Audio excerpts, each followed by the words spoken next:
कभी कभी साधकों की आत्म जागृति हो जाती, वो जान नहीं पाते कि हमारी आत्म जागृति हो गई है। आज कुछ ऐसे लक्षण मैं आपको बताऊंगा जिन लक्षणों से आप ये जान सकते हैं कि हमारी आत्म जागृति हो गई है या होने वाली है। आत्म जागृति के क्या क्या लक्षण होते हैं, इससे पूर्व भी मैंने कई बार बताए हैं। 2 से 3 वीडियो इस पर बने हुए हैं। आत्म जागृति के क्या क्या लक्षण होते हैं। लक्षण इसके असंख्य हैं। इस पे हजारों वीडियो बनाए जा सकते हैं, हजारों बार बताया जा सकता है, ये संभव है। लेकिन कुछ मुख्य चीजें हैं, उन्हें पुनः बताने का प्रयास करूंगा। बहुत सारे साधक होते हैं, जब वो एक लंबे समय तक साधना करते रहते हैं और साधना करते करते करते करते उनकी जागृति हो जाती है, आंतरिक जागृति हो जाती है। साधना आपकी चाहे जप की हो, चाहे ध्यान मग्न की हो, आपकी कोई भी विधि हो, कोई भी विधान हो, किसी भी स्थिति में हो, आप अगर अध्यात्म प्रति आकर्षित हैं और उसके लिए प्रयासरत हैं तो निश्चित रूप से अंदर में जागृति होती है। आत्म जागृति सबकी पहले से होती है। स्वयं की स्थिति हमारी अलग हो जाती है। अंदर में 2 चीजें होती हैं, इसे ऐसे समझिए। एक मन की जागृति होती है, एक चेतन की जागृति होती है। जब तक हम मन की जागृति में रहते हैं, चेतन की जागृति को नहीं समझ पाते हैं। जब हमारे मन की जागृति समाप्त हो जाती है, तभी हम चेतन की जागृति को जान पाते हैं। इसलिए चेतन जागृति पहले से जागृत है, वो सोई हुई नहीं है। केवल हमने अपने मुख को पलटा हुआ है।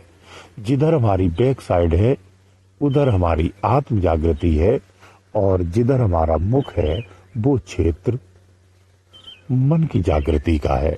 मन एक भ्रम है, यही एक माया है, जिसे हम माया स्वरूप कहते ही ये भ्रम में रखती है, एक ऐसी जागृति में रखती है कि दूसरी जागृति को भुला देती है।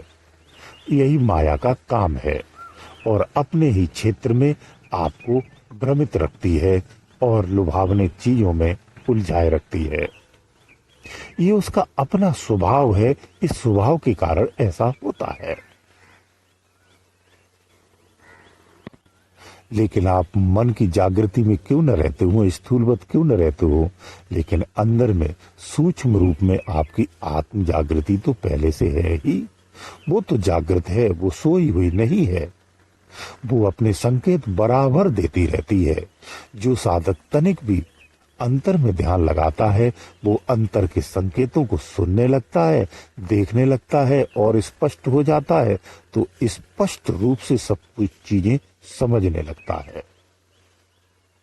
ये अक्सर होता है। जब हम थोड़ा सा भी प्रयास करते हैं तो अंतर जागृति के संकेत हमें स्पष्ट मिलते हैं। जब हम भजन नहीं करते हैं तो भी उसके संकेत हमें मिलते रहते हैं, जिसे हम अंतर आत्मा की आवाज भी कहते हैं। जब कोई बिजली जब आ जाती हो तो अंतर की जो आवाज है वो उसका परिणाम भी बताती है, क्योंकि उसे भूत भविष्य वर्तमान तीनों पता होते हैं। इसलिए आत्म जागृति को परे कुछ भी शेष नहीं होता है। उसे सब कुछ ज्ञात होता है, सब कुछ पता होता है। वो सबकी जागी हुई होती है, सोई हुई नहीं है। हमारी अज्ञानता बस हम उसे नहीं जान पाते हैं। जब उसकी स्थिति को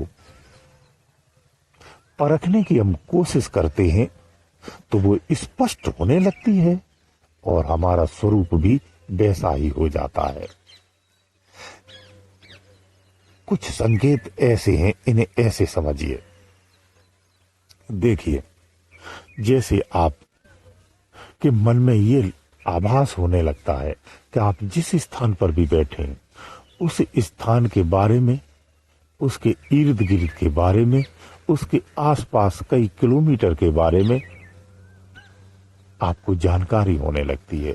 जब आपकी जैसे जैसे जागृति बढ़ती जाती है, ध्यान की अवस्था जैसे जैसे गहराई बढ़ती जाती है, पहले आपको 100 मीटर में, फिर 200 मीटर में, फिर 1 किलोमीटर, फिर 10 किलोमीटर में, फिर योजनों तक चला जाता है। यानी जैसे जैसे आपकी जागृति बढ़ती है, आपका क्षेत्र का विस्तार भी जागृति का बढ़ता चला जाता है। आप उतनी दूर की चीजों को जान सकते हैं।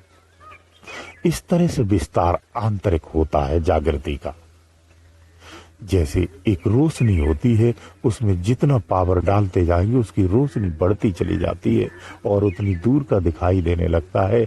ऐसे ही आत्म जागृति है। आत्म जागृति यानी एक रोशनी की तरह ही प्रभावित करती है और वे जितनी जागृत होती जाती है उतनी दूरी का आपको सूचनाएं, जानकारियां और नॉलेज होने लगती है। आप जिस स्थान पर भी बैठेंगे वहां की सारी चीजों की खबर आपको हो जाती है, अंदर में पता हो जाता है। ये आत्म जागृति साधक के साथ ही होता है। जिसे संसार में चमत्कार कह देते हैं। संसार में ऐसे लोगों को चमत्कारी बाबा, महात्मा, संत के नाम से पूजा मानने लगते हैं, पूजने लगते हैं, भजने लगते हैं और संसार में वो प्रसिद्ध हो जाते हैं।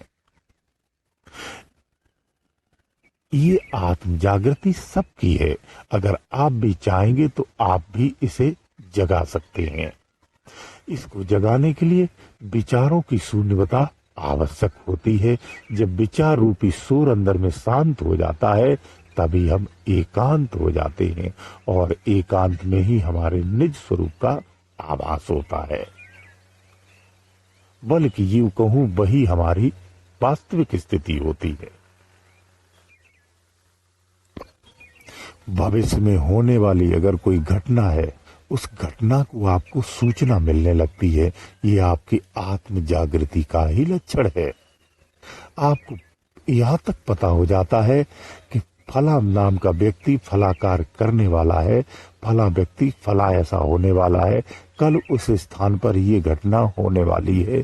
वो घटना किस प्रकार से होगी, कैसे होगी, ये पूरा विवरण आ जाता है। अंदर से एक आदेश देने वाला भी आपके साथ होता है। ये सब लक्षण आत्म जागृति के होते हैं। जब आपको धुनें, आवाजें, बहुत सारे संकेत आपको मिलने लगते हैं, ये आपकी आत्म जागृति के ही लक्षण होते हैं।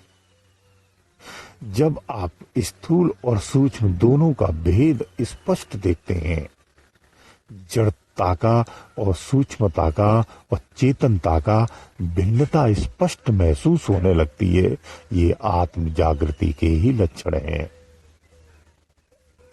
आप अपने शरीर की एक एक नस नाड़ी को महसूस कर सकते हैं। जब और आगे प्रगति होती है तो आप स्पष्ट देख सकते हैं, ये आत्म जागृति के ही लक्षण हैं। आपकी नस में कौन सा रक्त किस तरह से बहता है, कौन सा अंग किस तरह से कार्य करता है, सूक्ष्म शरीर में एक एक चक्र को सदृश देखा जा सकता है। ऊर्जा अंदर से उठती हुई कैसे कार्य करती है, इस शरीर की एक एक एक्टिविटी को देखा जा सकता है। उसके कोषों को स्पष्ट देखा जा सकता है, उसकी अवस्था को स्पष्ट देखा जा सकता है। ये आत्म जागृति के ही लक्षण हैं। सूक्ष्म शरीर जब विशाल से निम्न होता हो और निम्न होता चला जाए और निम्न होता चला जाए, ये आत्म जागृति धीरे धीरे आपकी बढ़ती हुई अवस्था को ही दर्शाती है। यही आत्म जागृति है। जैसे जैसे आत्म जागृति होती चली जाती है, आपका सूक्ष्म शरीर भी सूक्ष्मवत होता चला जाता है। इसका आकार बहुत सूक्ष्म और बारीक हो जाता है, अति सूक्ष्म हो जाता है। ये योजनों तक एक क्षणिक में जाने की क्षमता रखता है। अंत में यही सूक्ष्म जब पूर्ण जागृति हो जाती है तो ये सूक्ष्म आभास मात्र रहता है और आप इसी के साथ सफर करते हैं।